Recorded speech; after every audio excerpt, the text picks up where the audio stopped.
गुजरात सौभाग्यशाली है क्योंकि गुजरात को 20 से अधिक वर्षों से मोदी जी के नेतृत्व का लाभ मिला है। आज प्रधानमंत्री जी के मार्गदर्शन में कच्छ में खावड़ा में एशिया का सबसे बड़ा हाइब्रिड रिन्यूएबल एनर्जी पार्क का निर्माण किया जा रहा है। देश के हर गांव तक बिजली पहुंची है। हर घर नल से जल पहुंचाने के लिए मोदी जी ने निरंतर परिश्रम कर रहे हैं। देश અને दुनिया બધાએ गुजरात જે બોલે છે સાંભળે છે, આપણને ખ્યાલ જ છે અને બધાની નજર એમના ઉપર જ છે।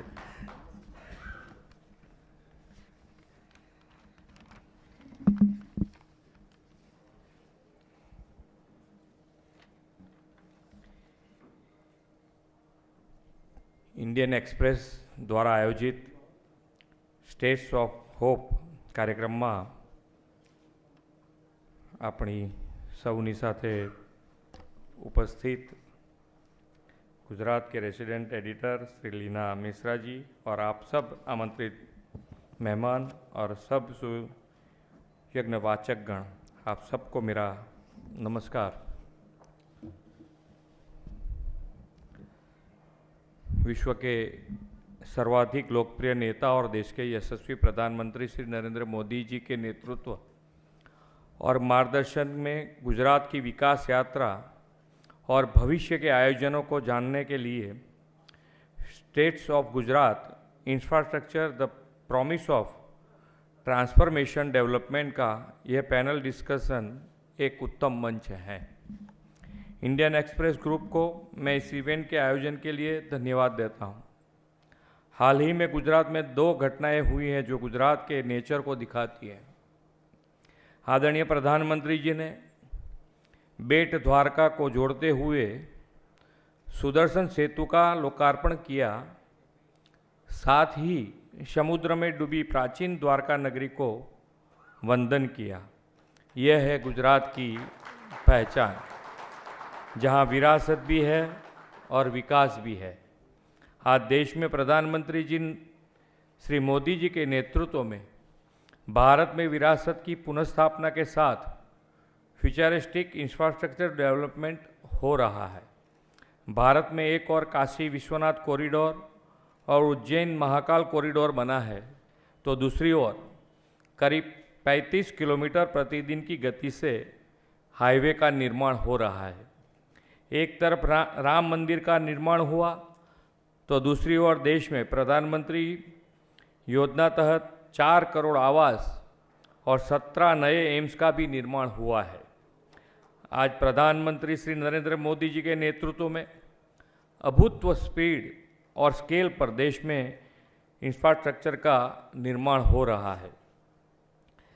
देश के शहर भारत में ही बनी semi high speed Vande Bharat train से जुड़ रहे हैं। आज करीब 82 वंदे भारत ट्रेन है, जिसे आने वाले 3 वर्षों में 400 तक ले जाने का टारगेट है। बीते 10 वर्षों में एयरपोर्ट की संख्या 74 से बढ़कर 149 हो गई है। आज देश में बड़े शहरों में मेट्रो ट्रेन की सुविधा भी बढ़ रही है।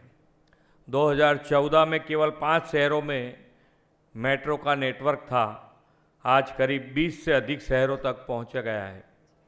तब मेट्रो ट्रेन का नेटवर्क 248 किलोमीटर था, वह आज बढ़कर 862 किलोमीटर से अधिक हो गया है।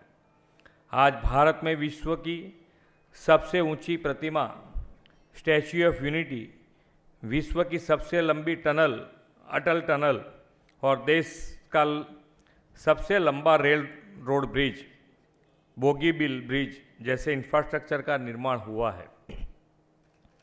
देश का पहला vertical lift bridge Pamban bridge का काम प्रगति में है।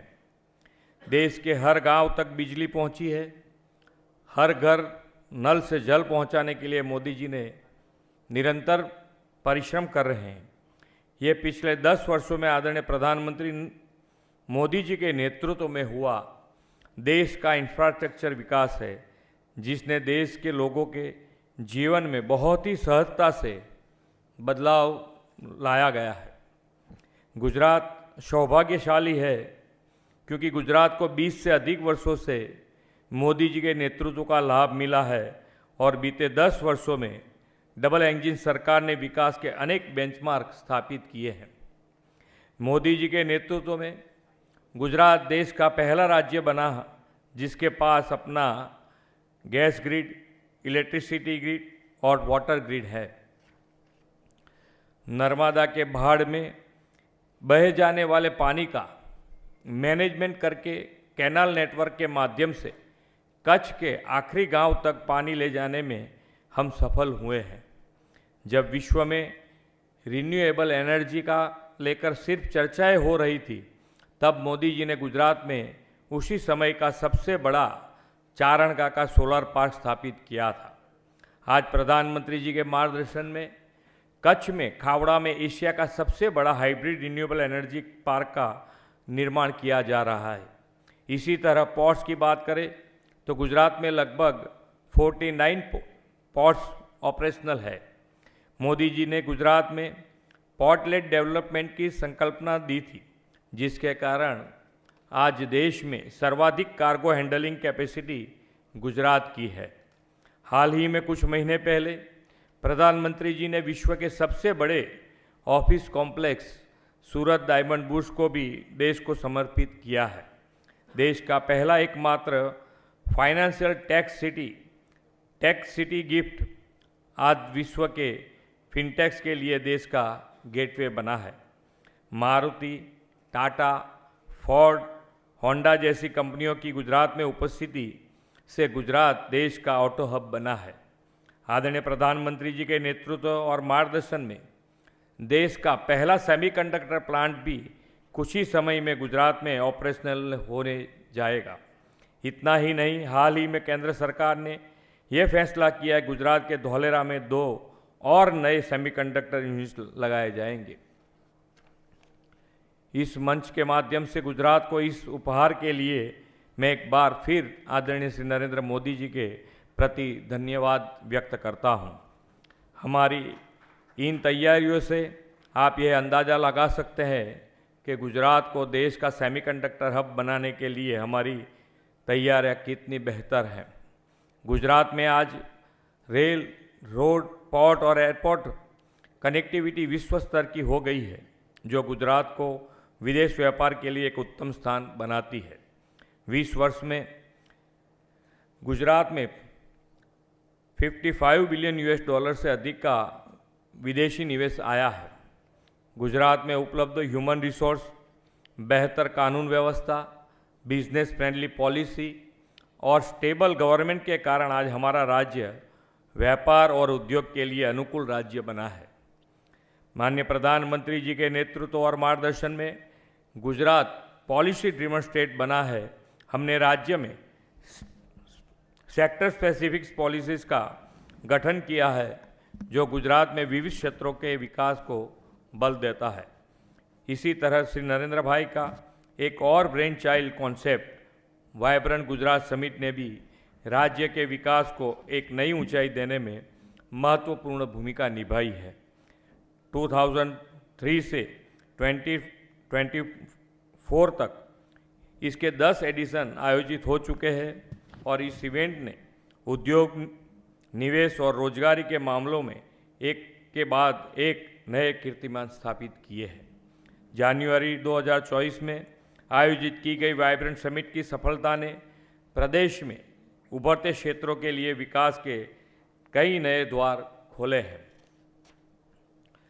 ट्रेडिशनल मैन्युफैक्चरिंग सेक्टर्स के साथ साथ आज गुजरात का फोकस नए उभरते sectors semiconductor, renewable energy, green hydrogen, EV, aerospace और डिफेंस इक्विपमेंट्स मैन्युफैक्चरिंग जैसे सेक्टर्स का भी काफ़ी अधिक है। प्रधानमंत्री श्री नरेंद्र मोदी जी के ग्रीन ग्रोथ के विज़न पर आगे बढ़ते हुए इस बार की वाइब्रेंट समिट में हुए 50% से अधिक MOU ग्रीन ग्रोथ के क्षेत्र में हुए हैं। 10th वाइब्रेंट समिट की सफलता को देखते हुए मैं यह विश्वास से कह सकता हूं कि अमृतकाल की पहली वाइब्रेंट समिट 2047 में विकसित भारत के निर्माण की नींव के रूप में उभरी है। आदरणीय प्रधानमंत्री श्री नरेंद्र मोदी जी ने 2047 तक विकसित भारत के निर्माण का संकल्प लिया है।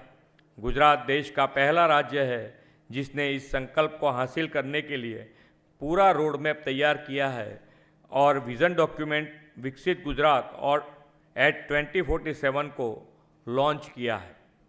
इस डॉक्यूमेंट के माध्यम से हमने देश के सामने पूरा रोड मैप रखा है कि कैसे गुजरात 2047 तक विकसित गुजरात बनेगा और प्रधानमंत्री जी के विकसित भारत के सपने को साकार करने में अपना सर्वाधिक योगदान देगा। इस पैनल डिस्कशन के विचार विमर्श से गुजरात निश्चित ही विकसित भारत 2047 को निर्माण में इंफ्रास्ट्रक्चर डेवलपमेंट से विकसित गुजरात 2047 बनकर योगदान देगा। इस विश्वास के साथ मैं मेरी वाणी को विराम देता हूँ। भारत माता की जय। वंदे मातरम। जय जय गरवी।